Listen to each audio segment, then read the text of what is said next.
বিএনপির ভারপ্রাপ্ত চেয়ারম্যান তারেক রহমান ঘোষিত ৩১ দফা বাস্তবায়ন হলে দেশে আর কোনো বৈষম্য থাকবে না বলে মন্তব্য করেছেন বিএনপির জাতীয় নির্বাহী কমিটির সদস্য আজম খান।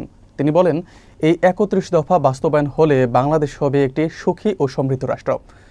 দেশে ফ্যাসিবাদের আর কোনো জায়গা থাকবে না। বিস্তারিত থাকছে শামীম মিয়াজের তথ্যচিত্রে।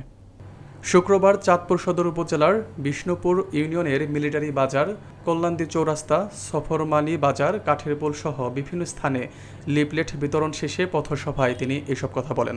একসময় তিনি নেতাকর্মীদের ৩১ দফা বাস্তবায়নে ঐক্যবদ্ধ হয়ে কাজ করার আহ্বান জানান। জুমার নামাজ শেষে দেশনেত্রী বেগম খালেদা জিয়ার সুস্থতা কামনায় দোয়া অনুষ্ঠিত হয়। পরে স্থানীয় মাদ্রাসায় শিক্ষার্থীদের মাঝে শিক্ষা ও খেলাধুলার সামগ্রী বিতরণ করেন তিনি। বৃষ্টির মাঝেও বিপুল সংখ্যক নেতাকর্মী ও এলাকাবাসীর উপস্থিতিতে অনুষ্ঠান উৎসবমুখর পরিবেশ সৃষ্টি হয়। এ সময় দক্ষিণ আফ্রিকা যুবদলের সভাপতি মোহাম্মদ আক্তার প্রধান সহ বিএনপি, যুবদল, ছাত্রদল ও অঙ্গ সহযোগী সংগঠনের নেতারা উপস্থিত ছিলেন।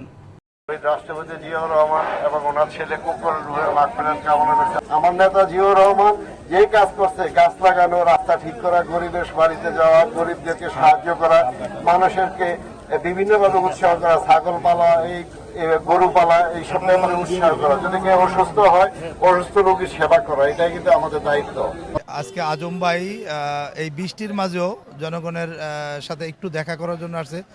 বিভিন্ন পয়েন্টে শত শত নেতাকর্মী আজম ভাইকে এক নজর দেখার জন্য। ছাত্রদলের সাবেক ছাত্রনেতা চাঁদপুর জেলার এবং ঢাকা মহানগরী ছাত্রদলের অত্যন্ত আমাদের ভালো নেতা আনে যে আমাদেরকে সঠিক পথ দেখাইতে পারে, এই জন্য আল্লাহ সবাই আমার কাছে চাইবেন যে ভালো আল্লাহ নির্ধারণ করতে চান, আমরা মানুষ হিসাবে নির্ধারণ করতে পারবো না, কিন্তু আমরা দোয়া করবো আল্লাহর কাছে, আল্লাহ যেন আমাদেরকে ভালো নেতা দেয়।